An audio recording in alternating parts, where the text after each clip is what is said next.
आज स्वतंत्रता संग्राम सेनानी महामानव चंद्रशेखर आजाद की पुण्यतिथि जनता दल यूनाइटेड कार्यालय इंदिरा नगर बांदा में जदयू के कार्यकर्ताओं ने चंद्रशेखर की प्रतिमा पर पुष्प अर्पित कर मनाई। जदयू जिला महासचिव अखिलेश सिंह यादव ने पुष्प अर्पित कर श्रद्धांजलि दी और बताया कि चंद्रशेखर आजाद की बताए हुए रास्ते पर देश के युवाओं को चलने की जरूरत है। वहीं जदयू जिला उपाध्यक्ष युवा प्रकोष्ठ बांदा शिव मोहन चौधरी ने बताया कि किशन शेखर आजाद होना आसान नहीं है, कि हम युवाओं को प्रेरणा आज भी मिलती है उनके बलिदान को जब हम सुनते हैं।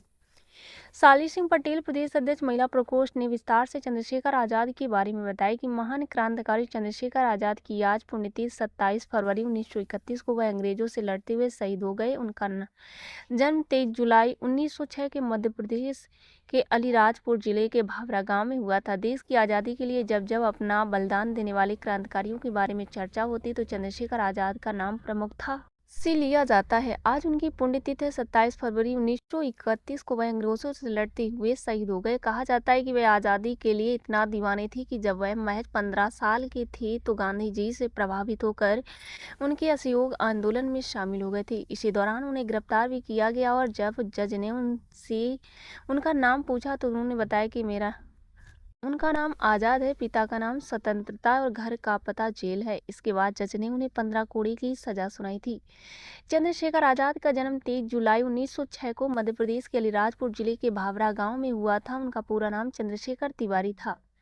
कहा जाता है कि उन्होंने अपने बचपन में और आदिवासियों से धनुष बाण चलाना सीखा था और उनका निशाना काफी पक्का था। क्रांतिकारी राह में किससे हुए प्रभावी चंद्रशेखर आजाद जब 15 साल के थे तभी गांधी जी के असहयोग आंदोलन में शामिल हो गए थे। लेकिन जब गांधी जी ने असहयोग आंदोलन बंद किया तो आजाद निराश हो गए। इसके बाद वे युवा क्रांतिकारी मनमथ नाथ गुप्ता से मिले और गुप्ता ने आजाद की मुलाकात राम प्रसाद बिस्मिल से करवाई।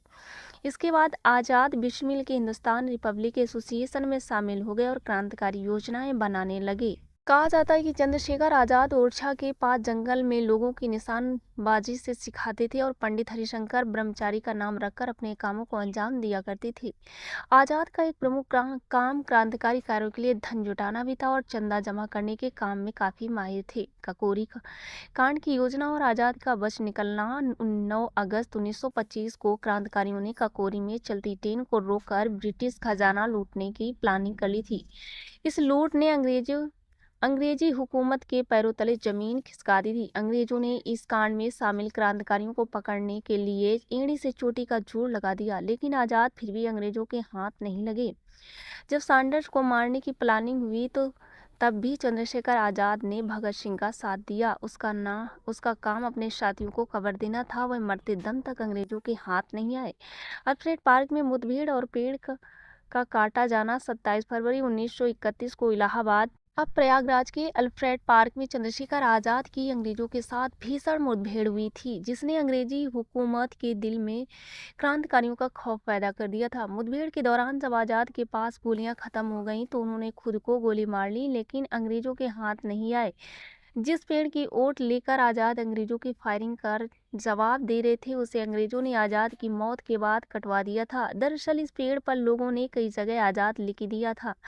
लोग यहाँ की मिट्टी भी उठा ले गए। लोगों का मजमा इस जगह पर लगने लगा और लोग फूल मालाओं के साथ इस जगह की दीप जलाकर आरती करने लगे।